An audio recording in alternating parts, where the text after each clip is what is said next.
یوسف علیہ الصلاۃ والسلام کو بادشاہ کی خوبصورت جو عزیز مصر تھا اس کی انتہائی خوبصورت بیوی نے کمرے میں بند کیا اور اپنی طرف زنا کی دعوت دی.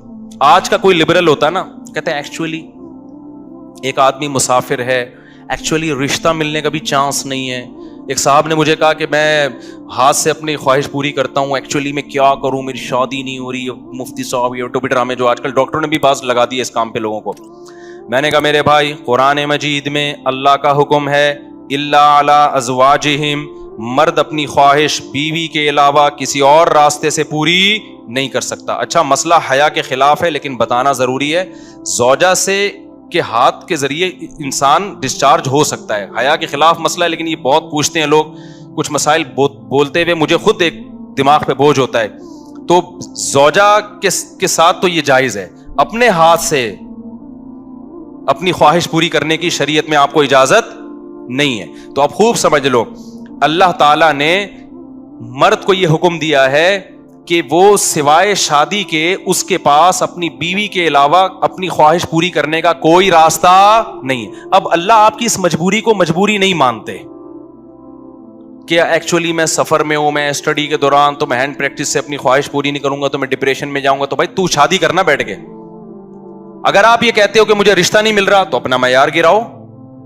آپ بولو کہ میرے اسٹینڈرڈ کا نہیں مل رہا تو اسٹینڈرڈ کیا کرو, بولو نا کم کرو. آپ اللہ میاں کا یہ حکم ہے, اپنا اسٹینڈرڈ کیا کرو, آپ کم کرو. یہ بھی قرآن میں ہے وَمَن لَّمْ يَسْتَطِعْ مِنكُمْ طَوْلًا أَن يَنكِحَ الْمُحْصَنَاتِ الْمُؤْمِنَاتِ فَمِمَّا مَلَكَتْ أَيْمَانُكُمْ. اللہ کہتے ہیں کوئی آزاد عورت شادی کے لیے خاندانی عورت نہیں مل رہی, کسی کی باندی سے شادی کر لو. عرب میں باندی کا لیول بہت کم ہوتا تھا اور اللہ نے فرمایا ذَلِكَ لِمَنْ خَشِيَ الْعَنَةَ مِنكُمْ, جس کو زنا یا برائی کا خطرہ ہے نا وہ یہ کام کرے. تو کیا مطلب اللہ کیا حکم دے رہے ہیں, اپنا اسٹینڈرڈ کیا کرو, بولو نا گرا دو. اور یہ اللہ نے مرد میں خواہش نفس مسلط اس لیے کی ہے کہ نہ چاہتے ہوئے بھی شادی کرے. یہ اس لیے نہیں کی ہے کہ ہاتھ سے فارغ ہو کر اپنے آپ کو ٹھنڈا کر لے اور شادی 10 سال کے لیے مؤخر کر لے. یہ تو مسلط کی گئی ہے کیونکہ شادی کو اسلام نے آپ پہ نہیں چھوڑا, فطرت نے آپ پہ نہیں چھوڑا. ہم اور آپ پہ چھوڑا ہوتا تو ہم 50 سال کے ہو کے بھی نہیں کر رہے ہوتے. جو کام انسانیت کی بقا کے لیے ضروری تھا نا اللہ نے وہ ہمارے مشورے پہ نہیں. اللہ چاہتے ہیں کہ نسل بڑھے تو اس لیے یہ چیز اللہ نے مسلط کر دی ہے کہ لوگوں سے اللہ مشورہ نہیں لیں گے کہ ایکچولی آپ کو کرنی چاہیے کہ نہیں کرنی چاہیے. اللہ مسلط اتنی کر دیتے, آدمی کہتا ہے بھائی میرا دماغ پھٹ رہا ہے, میں برائی کی طرف جا رہا ہوں, میرے پاس کرنے کے علاوہ کوئی آپشن ہے نہیں, تو مسلط ہو جائے. کیوں, اس کا فائدہ کیا ہوگا, مجبور ہو کے آپ نکاح کرو گے, ایک دوسری عورت کو بھی آپ برائی سے بچا لو گے اور دونوں کے ملاپ سے اولاد ہوگی جو اللہ چاہتے ہیں کہ نسل بڑھے. یہ تو فیملی پلاننگ والے کہتے ہیں کہ نہیں بڑھے لیکن اللہ نہیں مانتا ان چیزوں کو. نہیں آ رہی بات میرا خیال ہے. تو یہ فطرت نے مسلط کی ہے. تو اگر ہم مجزنی کی اجازت دے دیں تو اس فطرت جو آپ سے چاہ رہی ہے آپ اس کے اگینسٹ چلنا, بولو نا شروع. مثال کے طور پر فطرت آپ کو بھوک لگاتی ہے روٹی کی, کیوں لگاتی ہے, چوری کر کے کھاؤ. اس لیے نہ چاہتے ہوئے بھی آپ کمائیں, کاروبار کریں یا ملازمت کریں. اس ملازمت کرنے سے کیا ہوگا, صرف آپ کو فائدہ نہیں ہوگا, آپ کے باس کو فائدہ ہوگا, اس کا بزنس چلے گا, اس کے بزنس چلنے سے لوگوں کو فائدہ ہوگا. تو یہ سب چیزیں ایک دوسرے سے کیا ہیں, لنک. آپ کو بھوک لگ رہی ہے, اسلام کہتا ہے آپ حلال طریقے سے کما کے کھاؤ. آپ کہہ رہے تھے میں نہیں کما رہا, جب بھوک لگے گی نا ٹائٹ تو آپ کمانے پر کیا ہوگے, مجبور.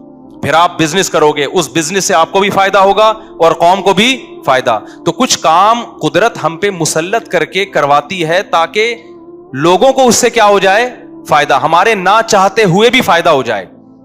لیکن آپ نے کیا کیا, ایکچولی میرے پاس چونکہ ایک ارننگ کا کمائی کا ٹائم نہیں ہے, میں ایکچولی بہت بزی ہوں, میں بہت بڑا سائنسدان بننا چاہتا ہوں. آج کل ٹوپی ڈرامے جو چل رہے ہوتے ہیں, تو میں اگر کماؤں گا تو پھر ایکچولی تو میں بھیک مانگنا شروع کر دیتا ہوں یا میں چوری کر کے کھانا. میں کیا کروں بھائی, میں اسٹڈی ہے, کل میرا پیپر ہے یار, میں کماؤں کیا, تو میں چوری کروں گا.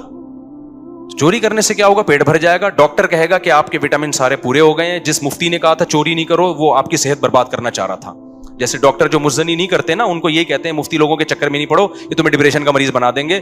کوئی بات نہیں, اپنے آپ کو ہاتھ سے فارغ کر لیا کرو, اس سے ڈپریشن کیا ہو جائے گی, ختم. او بھائی اس سے اس کی ڈپریشن ختم ہوگی, قوم کی ڈپریشن بڑھے گی, عورتوں کی ڈپریشن بڑھے گی. مرد ان سے شادیاں ٹائم پہ نہیں کریں گے. جیسے بڑھ رہی ہے ڈپریشن وہ بھی زنا کی طرف جائیں گی, وہ بھی ہاتھ سے, اور جو گند ہماری سوسائٹی میں پھیل رہا ہے اور نسل کی کمی کا ذریعہ بنے گی, بہت سارے سائیڈ افیکٹ ہوں گے اس کے.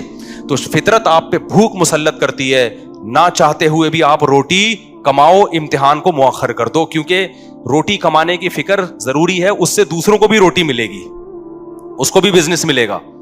تو فطرت جو بیسک ضرورتیں ہیں نا وہ ہم سے نہیں پوچھتی, وہ ہم پہ مسلط کر دیتی ہے. تو صحیح آدمی ہوگا, صحیح ڈاکٹر ہوگا, وہ کیا کہے گا, یار بھوک لگ رہی ہے نا, پڑھائی کو ایک طرف رکھ, تو ایسا کر, کچھ کما یار, کچھ سائڈ بزنس کر لے. اس بزنس سے پھر قوم کو کیا ہونا شروع ہو جائے گا, فائدہ. اگر فری پھوکٹ میں ملنا شروع ہو جائے تو وہ سارا سیٹ اپ کیا ہو جاتا ہے. تبھی تو میں ان کے خلاف ہوں, یہ جو دسترخوان لمبے لمبے بچھائے ہوئے ہوتے ہیں, امیر غریب کا فرق کیے بغیر کھلا رہے ہوتے ہیں. اس کا نقصان یہ ہے کہ لوگ اپاہج بن جاتے ہیں, پھر ملازمت کرنا چھوڑ دیتے ہیں, مزدوری مہنگی ہو جاتی ہے, کیونکہ مزدوروں کو جب فری میں اتنا مل رہا ہوتا ہے وہ کہتے ہیں اب ہمیں ضرورت کیا. ہاں کہیں ایسے مزدور ہوں جن کی دہاڑیاں کم ہوں, وہ ایک الگ بات ہے. تو اب سمجھے, اسلام اور دین فطرت ایک ہی چیز کے دو نام ہیں. تو اللہ میاں نے جب حکم دے دیا ہمیں کہ تمہارے پاس نکاح کے علاوہ کوئی راستہ نہیں ہے, تو اٹ مینز اب کوئی راستہ نہیں. اگر کسی کو لت پڑ چکی ہے تو توبہ کرے, عادت چھوڑنے کی کوشش کرے وہ. تو یہاں بھی ہم دیکھو یوسف علیہ السلام چاروں طرف سے دروازے بند, ایک خوبصورت عورت زنا کی دعوت دے رہی ہے. حضرت یوسف ینگ بھی ہیں, جوان بھی, مسافر بھی ہیں. مسافروں کو رشتے ملنا بولو مشکل, لیکن نہ, پھر چاروں طرف سے دروازہ بند. یہ بھی کہہ سکتے تھے جو کہ بھائی اب تو یعنی عورت بھی راضی ہے نا, تو کسی کا دل بھی نہیں دکھا رہے ہم.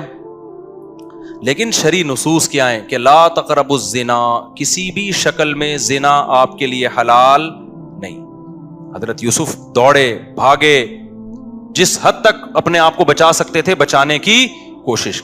اس کے بعد کیا ہوا, پھر یوسف علیہ السلام جب جو عزیز مصر کی بیوی تھی اس کی جب بدنامی ہو گئی نا, راز فاش ہو گیا کہ یہ اس کی حرکت تھی, تو شہر کی عورتیں کیا کہنے لگیں, وقال نسوۃ فی المدینۃ امرأۃ العزیز تراود فتاها عن نفسی, کہ دیکھو عزیز مصر بہت بڑا عہدہ تھا, اس کی بیوی ہو کے عاشق کس پہ ہو رہی ہے, ایک غلام پہ عاشق ہو رہی ہے.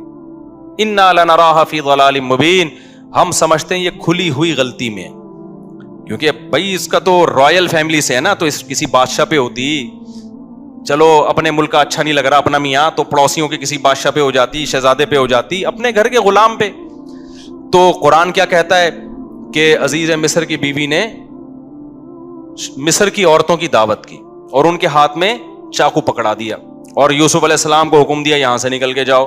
حدیث میں آتا ہے اللہ نے اکیلا آدھا حسن یوسف علیہ السلام کو دیا. اس پوری کائنات میں جتنا حسن بانٹا ہے نا اللہ میاں نے, تم لوگ کے حسن ہے ہی نہیں تو سمجھ میں کہاں سے آئیں گی یہ باتیں. کیا یار,